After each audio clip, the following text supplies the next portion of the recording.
we do in life echoes in eternity. Yeah. My name is James Gonzalez. I'm a registered nurse, a licensed massage therapist. I am going to be 37 in about 5 days. I've been working out since I was about 12 years old, not correctly. And that's where, not doing things correctly has made me educate myself. And I don't want people to go through the same things I did. I think a lot of people, we all have a good intention and we all want to try to be healthier, but sometimes we get miseducated and then we almost get taught that that's the way we need to live. I was one of those hardcore people that was like, calories in, calories out. So I was like, I can eat whatever I want as long as I can exercise it out. So I would just be like, okay, I can have a donut. I better go work out. And then after time, I was like, I never got to that place I wanted. And I was like, I'm doing everything right and I'm getting nowhere close to my goals. And I was just, it was a little bit like a depression in a way, because it's like, and I see people, like as a nurse, I see people listening to like doctors, friends, and there's so much bad stuff out there. And it sucks for them because they damaged their body and it didn't have to happen if they were educated. And because of that, I want to help people and just, so that doesn't happen. Like with my dad, listen, he did every diet he did. He would always kind of listen to his doctors, probably not everything. And so he was diabetic. He would do the 3 meals a day like everyone's supposed to. And it didn't work for him. He just kept on gaining weight, kept on getting put on more medication, just didn't look as well. And he started looking a little bit sick. And that's when I started messing with his diet. And I just started doing more research. And well, first I would do the experiments on me and then I would do experiments on him. But it's really cool with him because I got him off his insulin, and not many people can say they got off insulin. And it's just like most people, they become type 2 diabetic. And it's just like this snowball effect where they just get more and more medication. And if they never get better. And, here, when you're in the healthcare community where you're supposed to get better, you're not supposed to need it the rest of your life. I think we in the healthcare community, it's more of a business and the customer's always right in business. And if the customer's like, I want a pill, hey, you're going to get a pill. But sometimes in healthcare, we need to be like, that's not the right answer. This is what you need to do. And with the way food is going, it's almost impossible to eat right. When I was in college, I was like, I want to get lean. So my big thing was like, I'm going to do lean cuisines. And that didn't work, obviously. And I would eat a bunch of lean cuisines. I was like, why am I not getting lean? And I didn't know what it was. I didn't understand how to look at calories too much. And then back then I was kind of going that weird moment where I was like, decrease the meat. Beef is bad.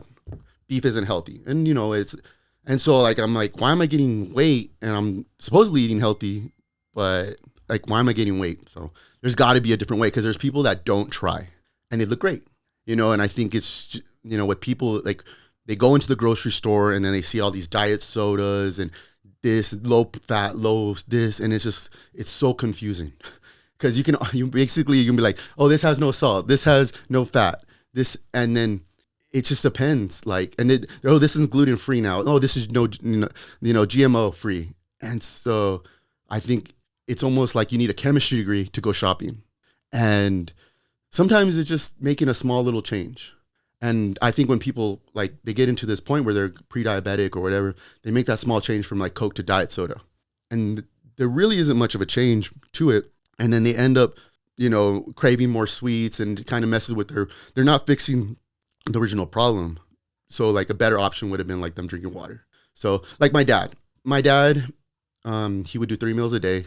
And then I was like, well, instead of doing 3 meals a day, why don't you compress it down and work on the quality of food? So he would go to Taco Cabana in the morning, a Whataburger at lunch, and then a little cafe at dinner. So, and his favorite place to eat was West Texas Chop House. So I was like, okay, well, why don't you just go crazy and eat whatever the hell you want at West Texas Chop House? And he's like, that doesn't sound like a bad diet. And I'm like, yeah, go, but make sure you eat and make sure you're full. And so he would, because most people in the morning, you wake up and you're not really hungry.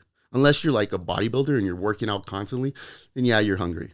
But, and then usually at night, you kind of don't eat, but it's kind of like we've told people that they need to eat. The regular person, especially someone at that age. So my experience is I've been a nurse for 4 years. I was started off in ICUs and I saw a lot of people die. and all this crazy stuff happened. People on tons of medications, and them dying like the worst possible deaths. And I'm like, this isn't. There's something wrong. There's something missing in this. Like we're you know, I just don't think we should age that way. I think when doctors are looking at numbers, and that's great because that's a great way to start. But we don't think of quality of life anymore. We're just like, oh, you know what? Let's fix this number. But, well, how do you feel? Could have we have been treating this earlier because the numbers weren't saying anything, but the person was saying, I feel bad. And I think our bodies are smart, and they'll tell us like, hey, we're doing something bad. They may not be able to say it on numbers, but they'll tell us like, we may not feel as energetic. We may not be as outgoing. We may do something different. And it's getting to that point and changing it, then not changing it when we're on our deathbed. We can help people out a lot sooner. And so I was doing that, and then I moved on to dialysis, which dialysis patients, I do acute emergency dialysis. That is basically a lot of diabetics. So most people, like, their diabetes gets real bad and they start getting feet amputated, eyes going blind. That's what I see on a daily basis. I've seen some crazy things like necrosis of certain male genitalia, like where they have to actually get it chopped off, which is really crazy. Like patients that had that done. And, it really goes down to the food we eat. We're not meant to eat this stuff. Like today I just found out like that golden retrievers used to live for 17 years, used to, but now they're living 9 years because we've changed their diet. So like even the way we treat our animals is incorrect. Like, if you look at anything in the wild, like if you were to put a wolf in the zoo, what would you feed him? Meat, fish. You wouldn't feed it vegetables. And then now you look and you go in the pet section and it's like, oh, we got variety. Like we have all his fruit in there and like all these carbs. And I was like, I don't think wolves are eating that. Like wolves don't eat that stuff. And now it's even like dogs are getting diabetes, dogs are getting cancer. So we need to learn from this and be like, hey, this is why we're dying. I think the younger generation for me now will actually die sooner. So if we don't do something soon, we're going to be in a really bad situation where people are going medically. I'm seeing people in dialysis at 35 years old, which it's sad. The youngest I've seen is 18, but that was more because of an autoimmune disease and not because he did something wrong. So that one is, but there's some people that they did everything right and then they still ended up like this. Or they listen to their doctor. And the doctors are great. Like they know their stuff and they're well educated. They'll save your life. But they don't have the time to go over nutrition. If you're with a doctor, they'll see you for maybe max 3 minutes. I can talk to someone for an hour on nutrition or a diet or whatever, and I'll be nowhere. I can give them like some pointers like, hey, do this, do this, do this. But it takes a lot to do to figure out what's going on. So like, it's almost like you have to do this like crazy consultation because everyone does something healthy and everyone does something unhealthy, but they don't realize it's that unhealthy. Because when I was in school in UTEP, I would write papers and I could make up some stupid thing and be like, I can find a paper that agrees with me that's saying, that goes with what I want to get. And everyone's seen that. And I hate to see people struggle. Like everyone wants to like improve their body in some way or another.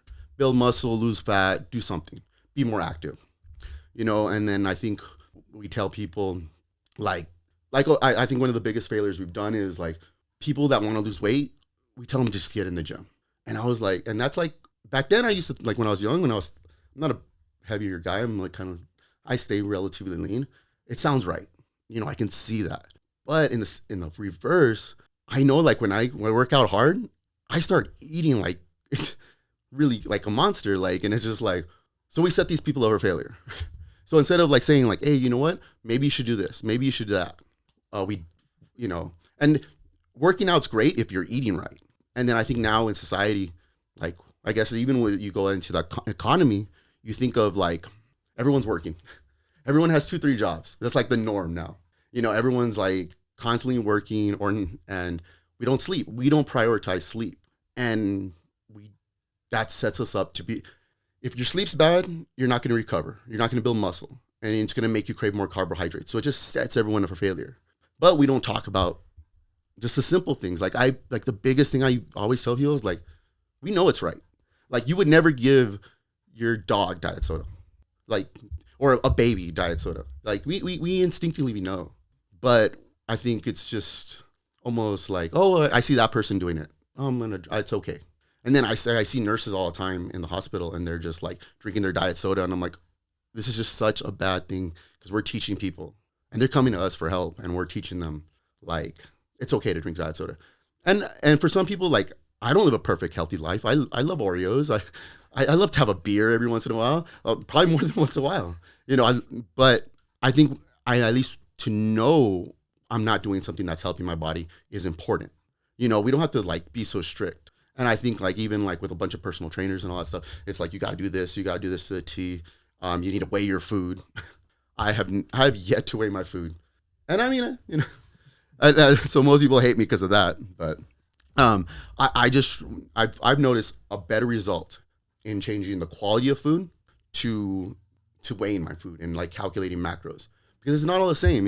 Like 8 ounces of protein, if it's meat or whatever, it's how filling is it going to be, how nutrition is it going to be, like the absorption rates matter. So I am right now, I do a little bit of online training, and then I want to do more coaching. But I started with my dad, and so this is kind of what I'm trying to lead into, is coach people, and then if everything goes well, write a book. That's the end goal, but I want to coach people and like get better at it, and the more populations, and just not see anyone struggle. And for me, like when I was young, it sounds crazy, but I always like loved X-Men. And I would see like, and I was like, cool, X-Men, like I was a huge X-Men fan. So like I was like, I want to look like them. And so I'd be like, so I started lifting weights, and it was amazing. Like I started lifting weights and my body started changing. People were like, and I have like, I guess this thicker muscle. I was never that lean guy, but I could build muscle. Like, so I was working out, and then I got into football, started lifting weights, and I got a lot of like changes because of like my coach, and he was very, very influential on my life. And he was kind of like, he just really pushed me, and in a way, he kind of showed that there was more to me. And then I was like, oh, there's more to me. Like I can do more. Like I can build myself up. And when I started building myself up, that became better, like confidence wise, like brain wise. And it was like almost an addiction, because it's like, I can be a better person. And when I was 18, 19 years old, I got some bad advice by a doctor. And he's like, stop lifting weights, because I had a shoulder problem. He's like, you just need to stop lifting weights. So, just like every person out there, you listen to your doctor. And I mean, I think he meant it in good things, but he only has 2 minutes with me. So he's just like, you know what? Maybe you should just be a runner.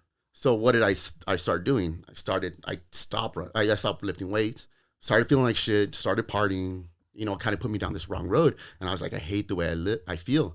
And I hate this way. Like I shouldn't be feeling that. Like at 21, I was probably in the worst shape of my life. Lived off McDonald's, Whataburger, and, horrible. Out of shape. I mean, I had photos on my Facebook, and I deleted them because I just hated the way I looked, So, and then I started working out, and I started feeling better. I noticed this, once I started working out and getting that routine, I started going back into school and starting like just being me, because like our bodies are meant to move. And so I started lifting weights, and then I was like, okay, cool. I'm getting a little bit closer to my goal. And then I'm like, it's not there. There's something missing. I'm not doing something right. Like I'm lifting weights, I'm doing everything, but I don't look like that guy. And I'm like, okay, what am I doing wrong? Back then I was eating Whataburger and partying, but I was doing the workouts, but I wasn't. And yeah, I looked okay. Everyone's like, oh, you look good. So then I was very lucky. When I went to UTEP, I started taking nutrition classes. And my nutritionist teacher, I took all her classes, got almost addicted to it, because she was just so passionate about it. She was very open, and she was just teaching us other things. And then that's when I started like manipulating my diet, and I was like, oh, cool. Like, I started vegetable juicing, which is kind of like, now my diet is like almost a complete opposite. I would vegetable juice, and because I had bad eczema, and that cleared my eczema. And I was like, okay, cool. So what else can diet affect? And so I was like, okay, cool. So, and then I back then I was a massage therapist, and one of my clients, we'd work out together, and he was just like, kind of like, you have a lot of potential, but you're not using it. Kind of like you're kind of a waste. And I was just like, oh, and then he was very motivational. He's like, and then I was like, you know what? I can do this. I'm going to throw my hat in the ring. And then I had like this bad experience where, I guess in like every person, they get their heart broken. And that was like that turning point where I was just like, okay, I need to make myself a better person because I feel like shit. You know, the way I'm living my life isn't getting me to what I want. And in a way, it's because I knew I could be better. And like the person I wasn't the best version of me. So I was like, okay. So like it took me like, in a way, it's like every time I was been broken down, I became back so much better. So started working out, did my first show. It was hard. It was a huge eye opener, got my ass destroyed. I don't even think I have the pictures because I just like hated them. But it was just like, you know what? I know where I messed up. And then each show I did, I was like, okay, I know where I messed up. I'm going to change it. Each time just better and better and better and better. But each time I would never listen to my coaches because I was like, this isn't the right way. Not the right way, but it wasn't the way I believe it should be. You know, I believe like, because there was always like that old school bodybuilding mentality, 6 meals a day, a chicken and broccoli or chicken and rice. And I was like, I know that works, but I don't think that's the way we should live. You know, I think there's a different way, you know, like, and so I was just like me being hard headed and be like, no, and then I'd either hear someone talk about something or find out certain things. I was like, okay. And then I would just take in piece everything. That's why I believe like even being a vegetarian can be healthy. Now, me personally, I'm a hardcore meat person. And like, that's just how I live. But it doesn't necessarily mean that everyone has to do it that way.